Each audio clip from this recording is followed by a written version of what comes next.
Hi friends, welcome back our channel Oli food court. അപ്പോൾ ഇന്നത്തെ നമ്മുടെ റെസിപ്പി നല്ല പിങ്ക് കളറുള്ള പാൽപ്പായസമാണ്. അപ്പോൾ വീഡിയോയിലോട്ട് പോകുന്നതിന് മുമ്പ് നിങ്ങൾ ആദ്യമായിട്ടാണ് എൻ്റെ ചാനൽ കാണുന്നതെങ്കിൽ നിങ്ങൾക്ക് എൻ്റെ റെസിപ്പീസ് ഇഷ്ടമാവുന്നുണ്ടെങ്കിൽ ലൈക്ക് ചെയ്യാനും ഷെയർ ചെയ്യാനും സബ്സ്ക്രൈബ് ചെയ്യാനും മറക്കരുത്. അതോടൊപ്പം വരുന്ന ബെല്ലൈക്കൺ കൂടി ക്ലിക്ക് ചെയ്ത് ഓളൊന്നും കൂടി പ്രസ് ചെയ്താൽ ഞാനിടുന്ന പുതിയ വീഡിയോസ് നിങ്ങൾക്ക് നോട്ടിഫിക്കേഷനായി കിട്ടുന്നതാണ്.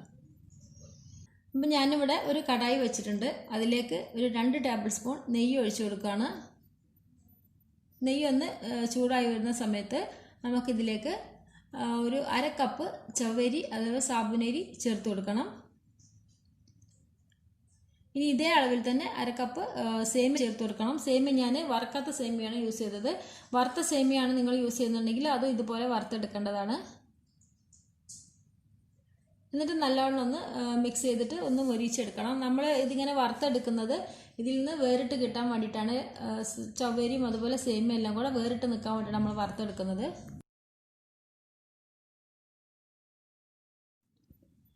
ഇനി ഇതിലേക്ക് ഞാൻ ഒരു 3 കഷ്ണം ബീട്രൂട്ട് ഇതുപോലെ തൊലിയെല്ലാം കളഞ്ഞിട്ട് ചെറിയ കഷ്ണമാക്കിയിട്ട് 3 കഷ്ണമാക്കി എടുത്തിട്ടുണ്ട്. ഇതിൽ നമുക്ക് കുറച്ച് വെള്ളവും ചേർത്തിട്ട് നമുക്കിത് നല്ലോണം ഒന്ന് അരച്ചെടുക്കണം. അപ്പോൾ നമ്മൾ സേമിയ ഇപ്പോൾ അത്യാവശ്യം വറവായിട്ടുണ്ട്. ഈ സമയത്ത് നമുക്കിതിലേക്ക് നമ്മൾ നേരത്തെ അരച്ച് വെച്ചിരുന്ന ബീട്രൂട്ട് ഇതുപോലെ ഒരു അരിപ്പയിലൂടെ അരിച്ചിട്ട് വേണം കേട്ടോ അതിലേക്ക് ചേർക്കാൻ വേണ്ടിയിട്ട്. ഇനി ഇതിലേക്ക് നമുക്ക് ഒരു 2 കപ്പ് വെള്ളം കൂടെ ചേർത്ത് കൊടുക്കണം.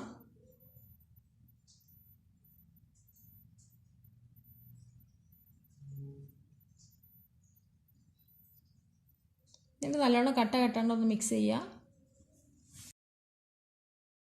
നമ്മൾ കട്ടകളൊക്കെ ഉടച്ചു കൊടുത്തിട്ട് നമുക്കതൊന്ന് അടച്ചു വെച്ച് കുക്ക് ചെയ്യാം. അപ്പോൾ ഇടയ്ക്കിടയ്ക്കൊന്ന് ഇളക്കി കൊടുക്കാൻ വേണ്ടിയിട്ട് മറക്കരുത്. കാരണം അത് നമ്മൾ സാബുനരി ചേർത്തുകൊണ്ട് തന്നെ അടി പിടിക്കാൻ ചാൻസ് ഉണ്ട്. അപ്പോൾ ഇതൊന്നും കൂടെ ഒന്ന് കുക്കാവാനുണ്ട്. നമുക്കൊന്നും കൂടെ അടച്ചു വെച്ച് വേവിക്കാം. അപ്പോൾ ഇതാ നമ്മുടെ ഇതിലുള്ള വെള്ളവും എല്ലാം ഏകദേശം വറ്റിയിട്ട് സാബുനരിയും സേമിയ എല്ലാം കൂടെ അത്യാവശ്യം കുക്കായി വന്നിട്ടുണ്ട്. ഈ ഒരു സമയത്ത് നമുക്കിതിലേക്ക് 3/4 കപ്പ് പഞ്ചസാര ചേർത്ത് കൊടുക്കുകയാണ്.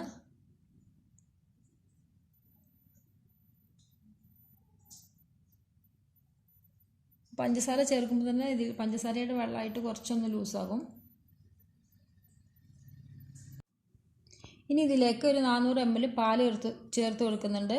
അതായത് മിൽമയുടെ ഒരു പാക്കറ്റാണ് എടുത്തിട്ടുള്ളത്. ഇനി നമുക്ക് നല്ലോണം മിക്സ് ചെയ്ത് കൊടുക്കാം.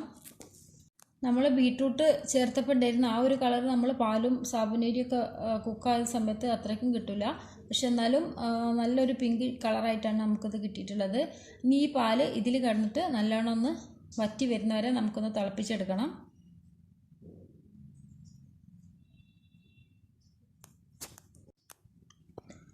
ഇനി നമുക്ക് ഇതിലേക്ക് ഒരു 1/2 ടീസ്പൂൺ ഏലക്കായ പൊടിച്ചും കൂടെ ചേർത്ത് കൊടുക്കണം. ഇനി ഞാൻ മധുരം ഒന്ന് ബാലൻസ് ചെയ്യാൻ വേണ്ടിയിട്ട് ഒരു പിഞ്ച് ഉപ്പും കൂടെ ചേർത്ത് കൊടുക്കുന്നുണ്ട്.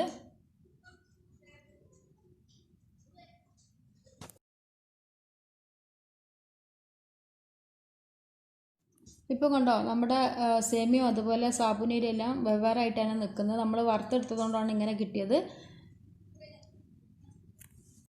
ഇപ്പോൾ നമ്മുടെ പായസം നല്ലോണം തിളച്ചു, ഏകദേശമൊക്കെ കുറുകി വന്നിട്ടുണ്ട്.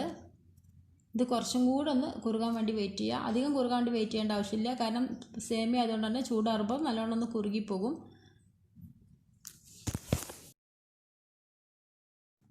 ഇപ്പോൾ ഇതാ നല്ലോണം കുറുകി വന്നിട്ടുണ്ട്. കളറെല്ലാം നല്ല പിങ്കിഷ് കളറായിട്ട് നമുക്ക് കിട്ടിയിട്ടുണ്ട്.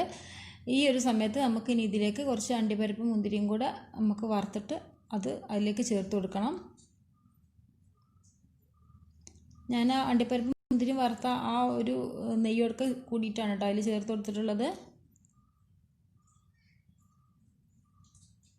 നമുക്കിനി ഫ്ലെയിം ഓഫ് ചെയ്യാം. അപ്പോൾ അതാ നമ്മുടെ പിങ്ക് കളറിലുള്ള അടിപൊളി ടേസ്റ്റോട് കൂടിയിട്ടുള്ള പിങ്ക് പാൽപ്പായസം ഇവിടെ റെഡി ആയിട്ടുണ്ട്. അപ്പോൾ എല്ലാവരും ഒന്ന് ട്രൈ ചെയ്ത് നോക്കുക. എന്നിട്ട് നിങ്ങളുടെ വിലയേറെ അഭിപ്രായങ്ങളും നിർദ്ദേശങ്ങളൊക്കെ ഫീഡ്ബാക്ക് ആയിട്ട് അറിയിക്കുക. അപ്പോൾ അടുത്ത റെസിപ്പിയെ വരുന്നവരെ എല്ലാവർക്കും നമസ്കാരം. താങ്ക്